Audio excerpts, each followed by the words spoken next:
নবীজির একজন গরিব সাহাবী ছিলেন, যার নাম হলো আব্দুল্লাহ আনসারী রাদিয়াল্লাহু তাআলা আনহু। এতটাই গরিব আব্দুল্লাহ আনসারীর ঘরে কোনো খাবার নাই, পরনে পরিধান করার মতো কোনো কাপড়ও তার কাছে তেমন ছিল না। ঘরের ভিতরে স্বামী আর স্ত্রী দুইজন বসবাস করতেন।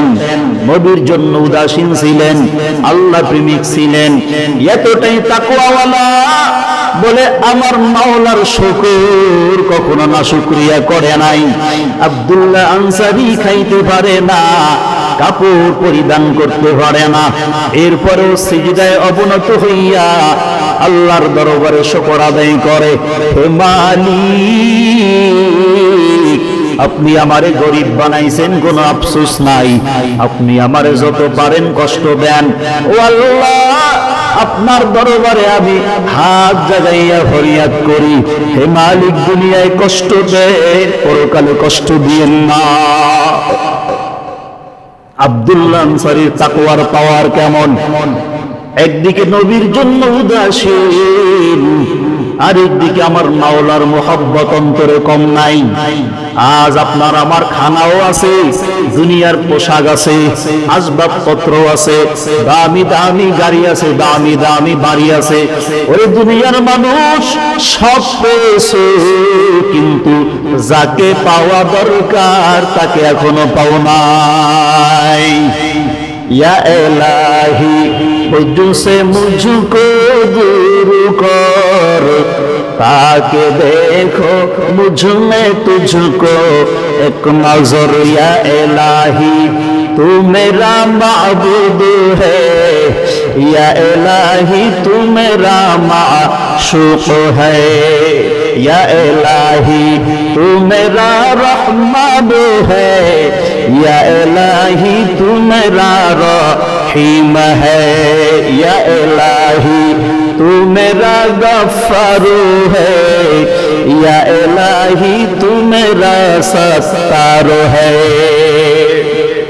দুনিয়ার সব পাইলা, টাকাও চিনলা, কোনটা ভালো টাকা কোনটা জাল টাকা ওটা ভালো করে চিনতে পারলা, কোন লাউটা কচি কোন লাউটা বুড়া সেটা ভালো করে চিনলা, চিংড়ি মাছ কোনটা ভালো কোনটা পচা সেটা ভালো করে চিনলা রে বাবা, কোন দিকে ভালো লাভ আছে কোন দিকে লস আছে এটা ভালো করে চিনতে পারলা।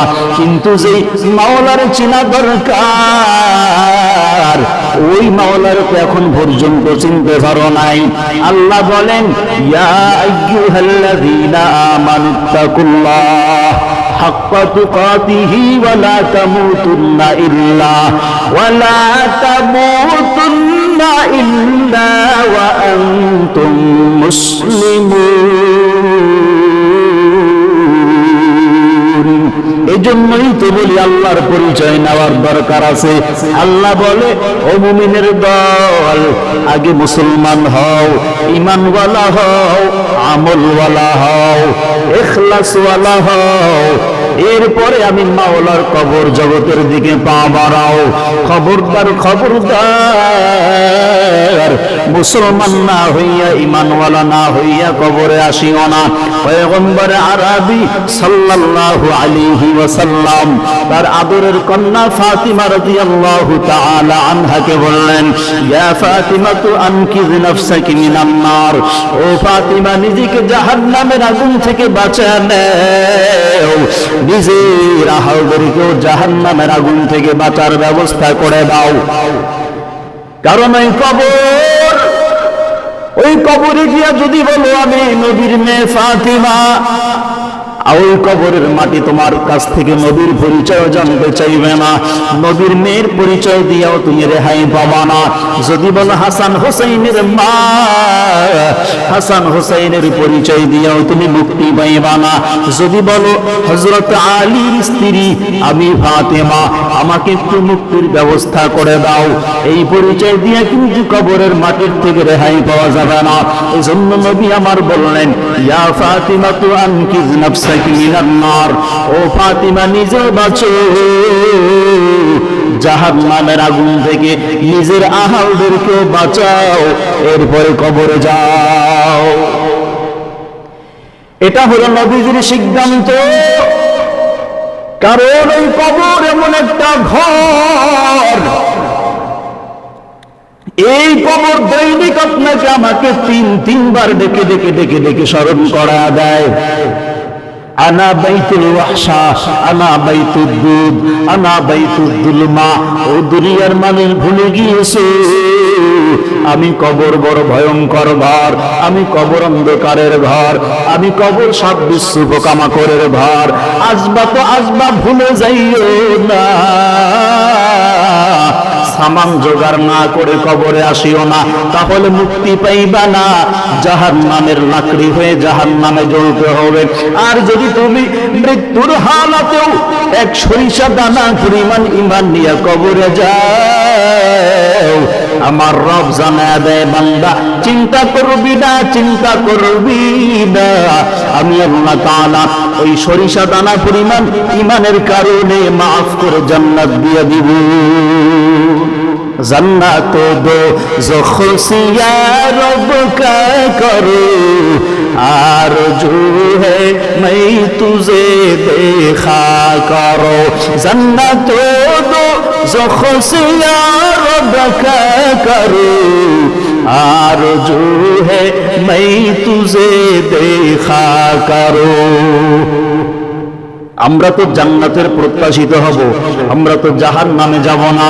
আল্লাহ মুমিনের জন্য জাহান্নাম বানায় নাই, আল্লাহ কোন ঈমানওয়ালার জন্য জাহান্নাম বানায় নাই।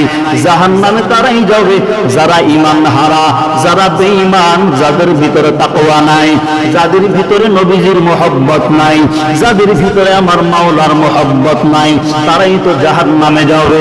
আল্লাহর মুহাব্বত ওয়ালা বান্দা, নবীজির মুহাব্বত ওয়ালা বান্দা কখনো জাহান্নামে যাবে না, তাদের ঠিকানা হবে জান্নাত। ফাইনাল জান্নাতা হিয়াল মাওয়া। এই জন্য বলি রে বাবা, আল্লাহর ভয় নিয়ে অন্ধকার কবরে যাও, নবীজির মুহাব্বত নিয়ে অন্ধকার কবরের দিকে আগাও রে গোলাম। ভুলে যাইও না, দাদাও চলে গেল, বাবাও চলে গেল, মা চলে গেল, নানা চলে গেল, দাদা দাদি চলে গেল। এবার যাওয়ার সিরিয়াল আমার, ডান দিকেও খালি, বাম দিকেও খালি, সামনেও খালি, পিছনেও খালি, কোনো পুঁজি নাই। কি নিয়া কবরে যাইবা? ওরে বান্দা, দুনিয়ার পরিচয় গ্রহণ করো বাবা, কোনো বাধা নাই, কিন্তু ঈমানের পরিচয় গ্রহণ করো, আমলের পরিচয় গ্রহণ করো। এরপরে আমার মাওলার কবর জগতের দিকে পা বাড়াও, দেখবা দুনিয়ার কোন মানুষ তোমার উপকারে হাসরের ময়দানে আসবে না।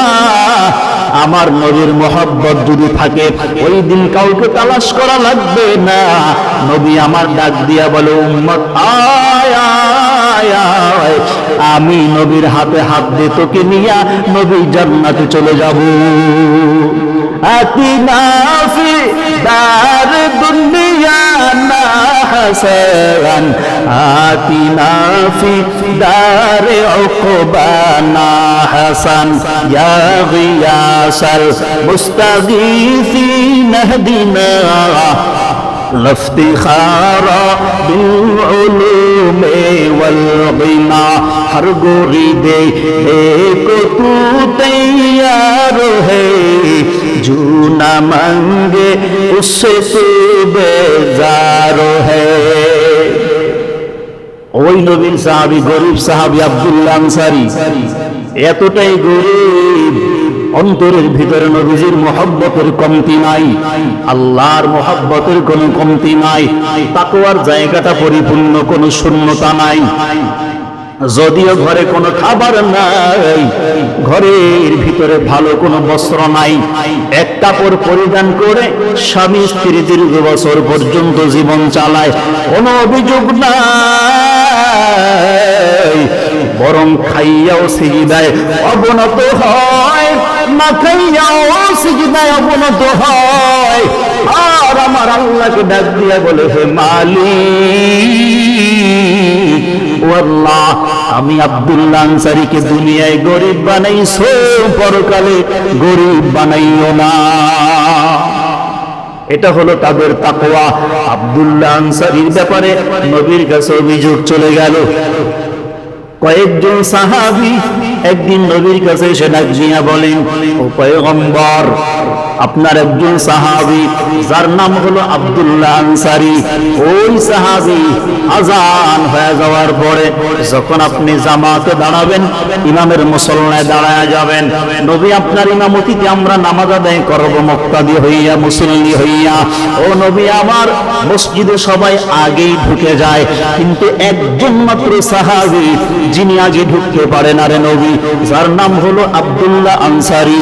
ও পয়গম্বর, যখন ইকামত শেষ হয়ে যায়, মুয়াজ্জিন যখন আল্লাহু আকবার আল্লাহু আকবার লা ইলাহা ইল্লাল্লাহ বলে ফেলে, ও নবী আপনি তাকবীরুল বাঁধবেন, হাত যখন বাঁধেন, ঠিক এই সময় আব্দুল্লাহ আনসারী খুব দ্রুত গতিতে পেছন দিয়ে হেঁটে একদম কাতারের কিনারায় দাঁড়ায়, দাঁড়াইয়া হাত বাঁধিয়া নামাজ আদায় করে আপনার পেছনে গো নবী।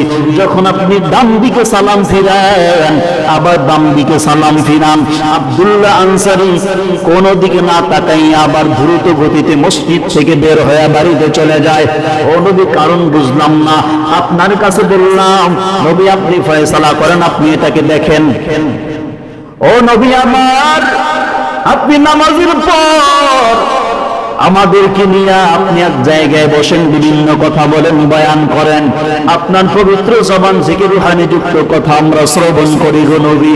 কিন্তু আব্দুল্লাহ আনসারী আপনার সামনে তো বসা দূরের কথা, মসজিদে ঢোকে সবার শেষে, বের হয়ে যায় সবার আগে। নবী কিছু বুঝতে পারি নাই। নবীর কাছে বিচার দেওয়ার পর নবী আমার বলে, দাঁড়াও সাহাবী, আমি দেখবো তোমরা আব্দুল্লাহকে কিছু বলিও না, কারণ আমার নবী যেটা বুঝে দুনিয়ার কেউ বুঝে না, দুনিয়ার মানুষ যেটা জানে না সেটা আমার নবী জানে। এই জন্য সাহাবায়ে কেরামদের ইঙ্গিত শুনিয়ে নবী বুঝে ফেললেন আব্দুল্লাহ আনসারীর হালাত কি, অবস্থা কি। আল্লাহ তাআলা পয়গম্বরকে জানায়া দিলেন, ও পয়গম্বর, আপনার সাহাবী আব্দুল্লাহ আনসারী এর তাকওয়া যদি এক জায়গায় রাখা হয়, অন্য সাহাবায়ে কেরামদের তাকওয়া যদি আরেক জায়গায় রাখা হয়, নবী গো, আপনার সাহাবী আব্দুল্লাহ আনসারীর তাকওয়া আমি মাওলার দরবারে এতটাই দামি, অন্য কোন সাহাবীর তাকওয়া এতটাই দামি হবে না। নবী আমার আব্দুল্লাহ আনসারীর ব্যাপারে যখন সাহাবায়ে কেরামদের কাছ থেকে শুনলেন, নবী সাহাবায়ে কেরামদের বললেন, ও সাহাবীরা, আব্দুল্লাহ আনসারীর সঙ্গে কথা বলার প্রয়োজন।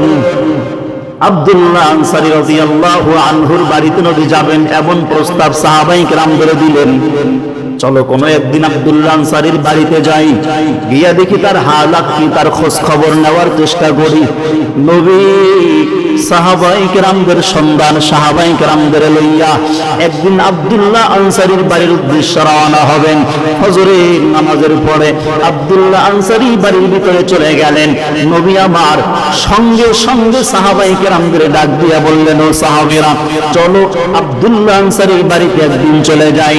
নবীজি ফজরের নামাজের পরে ইশরাকের নামাজের কার্যক্রম শেষ হওয়ার পর নবী এবার সিদ্ধান্ত নিলেন আব্দুল্লাহ আনসারীর বাড়ির উদ্দেশ্যে যাওয়ার জন্য। কয়েকজন সাহাবায়ে কেরামদের নিয়ে নবী দলবদ্ধ হয়ে আব্দুল্লাহ আনসারীর বাড়িতে যাবেন। বাড়ির পর্যন্ত চলে গেলেন, দরওয়াজার কিনারায় দাঁড়াইয়া নবীজি দরওয়াজায় করাঘাত করলেন। আব্দুল্লাহ, ঘরের ভিতরে আসুন, আমি রাহমাতুল লিল আলামিন তোমার দরওয়াজায় দাঁড়িয়েছি।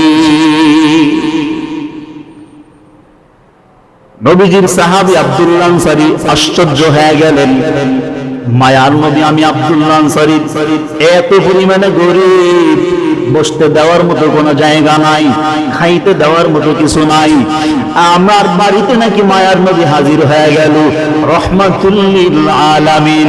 নবীজি দরওয়াজার সামনে দাঁড়ানো, আব্দুল্লাহ আনসারী দরওয়াজার ভিতরে দাঁড়ানো, দরওয়াজার পাশে দাঁড়াইয়া সালাম দিয়েছে, আসসালামু আলাইকা ইয়া রাসূলুল্লাহ। ওগো নবী আমার, আমি যদি জানতাম আপনি আমাকে না বলে আমি আব্দুল্লাহর বাড়ির ভিতরে চলে আসবেন, নবী আমার যত কষ্ট হোক, আমি নিজে কষ্ট করে হলো আপনি নবীর শরণাপন্ন হইতাম, আপনার কাছে চলে যাইতাম নবী, আপনাকে কষ্ট দিতাম না। ও নবী আমার, আমার মাওলাই যদি আমাকে কাল হাসরের ময়দানে বলে ফেলে, ও আব্দুল্লাহ তুমি আমার নবী তোমার বাড়িতে তোমার খোঁজ নেওয়ার জন্য কষ্ট করে গেল, তুমি কেন নবীর কাছে আসতে পারো নাই? ওগো নবী আমার মাওলাই যদি এই প্রশ্ন করে জবাব দিতে পারবো না, নবী আমারে মাফ করে দেন। নবীজির মহব্বত কেমন করে আব্দুল্লাহর অন্তরে জন্মাইছে। নবী এবার ডাক দিয়া বলেন, ও সাহাবী আমার আব্দুল্লাহ আনসারী, তোমার ব্যাপারে সাহাবায়ে কেরামরা অভিযোগ করেছেন, তোমাকে অভিযুক্ত করেছে। নবী কি বলেন? নবী এবার বলতেছেন, ও আব্দুল্লাহ রে, মসজিদে যাও সবার শেষে, বের হয়ে যাও সবার আগে, এর কারণটা কি জানতে পারি? আব্দুল্লাহ আনসারী এই কথা শোনার পরে চোখ দিয়া পানি ধরে রাখতে পারে নাই। নবীর সামনেও আব্দুল্লাহ আসতে পারে নাই। দরওয়াজার ভিতরে থেকে নবীর সঙ্গে আব্দুল্লাহ কথা কয়। নবীকে ডাক দিয়া বলে, ও মায়ার নবী আমার, আপনি কষ্ট করে আমার বাড়িতে আসছেন, নবী বসতে দেওয়ার মতো কোনো জায়গা নাই, খাইতে দেওয়ার মতো কোনো খাবার নাই, নবী আমার ঘরে কোনো আসবাবপত্র নাই। আব্দুল্লাহকে নবী আমার ডাক দিয়ে বলে, ও আব্দুল্লাহ আনসারী, সামনে কেন আসো না? দরওয়াজাটা কেন খোলো না? আব্দুল্লাহ ডাক দিয়ে কয়, নবী আমারে মাফ করে দেন, নবী আমি আপনার সামনে দাঁড়াইব এমন কাপড় পর্যন্ত আমি আব্দুল্লাহর শরীরের ভিতরে নাই। কেমন সাহাবী আর কেমন নবী! নবী আমার বলে, আব্দুল্লাহ অন্তত পক্ষে সতরটা ঢেকে এরপরে আমি নবীজির সামনে আসো, তোমার জবানের দুইটা কথা শুনতে চাই। আব্দুল্লাহ আনসারী রাদিয়াল্লাহু আনহু নবীজির সামনে হাজির হয়ে গেলেন। মায়ার নবীকে ডাক দিয়ে বললেন, পয়গম্বর, ও নবী আমার, বলেন নবী আমি কেন মসজিদে সবার শেষে ঢুকি, বের হই সবার আগে, নবী কেন জানেননি? নবী আমার, দীর্ঘ বছর পর্যন্ত আমার অভাবের সংসার, নবী কারো কাছে হাত পাতি নাই। ও নবী আমার, কোনদিন আপনার সামনে গিয়ে আমি হাত পাতি নাই, নবী আমারে সাহায্য করেন। আল্লাহর শুকর, আমার মাওলায় আমারে কম খাওয়াইলো শুকর আদায় করি, বেশি খাওয়াইলো শুকর আদায় করি। না খেয়ে থাকলেও নবী আমি আল্লাহর দরবারে কখনো নাশুকরিয়া করি না। আর আমি আল্লাহর দরবারে কেঁদে কেঁদে কেঁদে কেঁদে বলি, ও আল্লাহ, তুমি আমার দুনিয়ায় গরিব বানাইছো, পরকাল জগতে তুমি আমার গরিব বানাইও না। আব্দুল্লাহ আনসারীর ভিতরে ভয় আমার মাওলার। নবীকে ডাক দিয়ে বলে, নবী আমার, আমার ঘরের ভিতরে কোনো কাপড় নাই, ঘরের মাঝখানে আমি একটা গর্ত করলাম। নবী গো, মসজিদে যখন আজান হয়ে যায়, ও নবী আপনার ইমামতিতে আমি নামাজ আদায় না করতে পারলে আমার রাতের ঘুম হারাম হয়ে যায়। নবী সারাটাক্ষণ আমার শরীরের ভিতরে, আমার অন্তরের ভিতরে অস্থিরতা কাজ করে। নবী গো, এই জন্য আমি আপনার ইমামতিতে নামাজ আদায়ের জন্য পাগল হয়ে যাই, কিন্তু আমার শরীরে ভালো কোনো পোশাক নাই, আমার শরীরের ভিতরে ভালো কোনো বস্ত্র নাই। সব সাহাবীরা ভালো দামি দামি পোশাক পরে নামাজে দাঁড়াইলো, নবী আমি তাদের কাছে গিয়া ভালো একটা পোশাক পরিধান করতে পারলাম না, তাদের থেকে আলাদা পোশাক নিয়ে তাদের সামনে দাঁড়াইলাম। নবী বড় লজ্জা হয়, কে কখন কি আমাকে বলে ফেলে, কিন্তু নবী আপনার মুহাব্বত অন্তরে কম নাই, আল্লাহর ভয় নবী আমার অন্তরের ভিতরে কম নাই। ও নবী আমার, আপনি যখন ইমামতির মুসল্লায় দাঁড়ায় যান, আমি আব্দুল্লাহ মসজিদের বাহিরে দাঁড়ায় দাঁড়ায় তাকায় দেখি কখন আপনি তাকবীরে তাহরিমা বেঁধে ফেলবেন। ও নবী যখন তাকবীরুল্লাহ বাঁধবেন, তখন আমি আব্দুল্লাহ আনসারী দৌড়াইয়া একেবারে কাতারের শেষ প্রান্তে দাঁড়ায় যাই। আবার যখন ডান দিকে সালাম ফিরানো হয়ে যায়, বাম দিকে সালাম ফিরানো হয়ে যায়, নবী আমি দৌড় মারিয়া ওয়াক্তের ভিতরে নামাজ আদায় সম্পূর্ণ করার জন্য আমি আমার বাড়ির ভিতরে চলে আসি। ও নবী আমার পরন থেকে কাপড়টা খুলিয়া আমি গর্তের ভিতরে বসে থাকি গো নবী। এরপরে আমার স্ত্রীকে কাপড়টা দেই, আমার স্ত্রী গর্তের ভিতর থেকে কাপড়টা নিয়া পরিধান করিয়া ওয়াক্ত শেষ হওয়ার আগে নামাজ আদায় করতে পারে গো নবী। ও নবী আমার, আমি আব্দুল্লাহ আপনার পিছনে নামাজ আদায় করতে না পারলে নবী অস্থিরতা অন্তর থেকে কাটে না। আপনার মুহাব্বতের প্রেমে পাগল হইয়া নবী একটা কাপড় পরিধান করে স্বামী স্ত্রী জীবন চালায়, কারো প্রতি কোনো অভিযোগ নাই। ও নবী আমার, আমি আল্লাহর দরবারে সিজদায় অবনত হইয়া শুকর আদায় করি আর বলি, আল্লাহ দুনিয়ায় গরিব বানাইছো, পরকালে তুমি আমার গরিব বানাইও না। আমার নবীজির সঙ্গে আল্লাহ একই জান্নাতের ভিতরে থাকার সুযোগ করে দিও। ওই সাহাবীদের অন্তরের ভিতরে মাওলার ভয়, নবীজির মুহাব্বতের কোনো কমতি নাই। আর তুমি আমি বাবা দুনিয়ায় খাইতেছি, দুনিয়ায় পড়তেছি, দুনিয়ায় ঘুরতেছি, কোনো অভাব নাই, কিন্তু মনের ভিতরে শুধুমাত্র তাকওয়ার অভাব, মনের ভিতরে শুধুমাত্র আমার মাওলার ভয়ের অভাব, মনের ভিতরে শুধুমাত্র নবীজির মুহাব্বতের অভাব। এই অভাব যতদিন পর্যন্ত দূর না হবে ততদিন পর্যন্ত কামিয়াবের দরজায় পৌঁছানো যাবে না।